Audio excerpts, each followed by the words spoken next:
And we cannot allow the very foundations of international law to be threatened, without which only military force would be taken into account, and every state in the world would risk being invaded by its neighbor. These are not only the interests of the European countries, these are the common goods for the coexistence of all countries of the world. We cannot sit idly in the face of this with this provocation at the heart of the UN Charter, which threatens to undermine stability across the globe. And we cannot allow the law of the strongest to overcome the strength of law.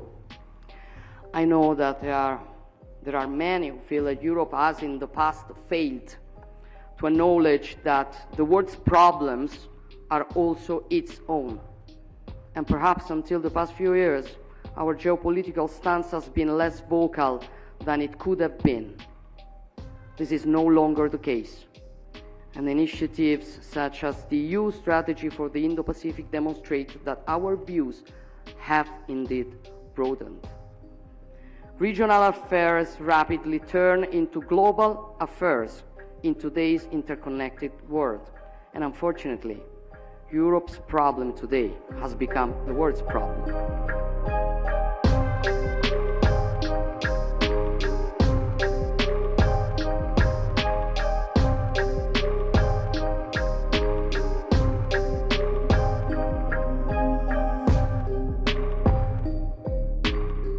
Number one, why I wanted to interrupt you in a way.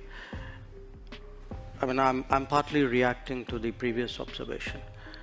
Somewhere Europe has to grow out of the mindset that Europe's problems are the world's problems, but the world's problems are not Europe's problems. That if it is you, it's yours. If it is me, it's ours. I think that's something. And I see, reflections of that. Again, in terms of, there is a linkage today which is being made.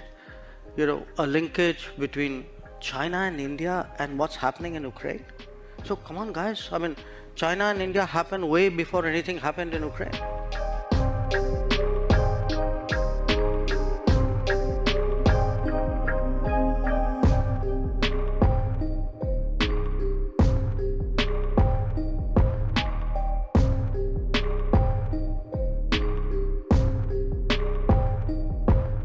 The Russian war of aggression against Ukraine disrupt global energy prices, endangered food security, and sent waves of inflation across the world to the detriment of the most vulnerable, especially in the global south.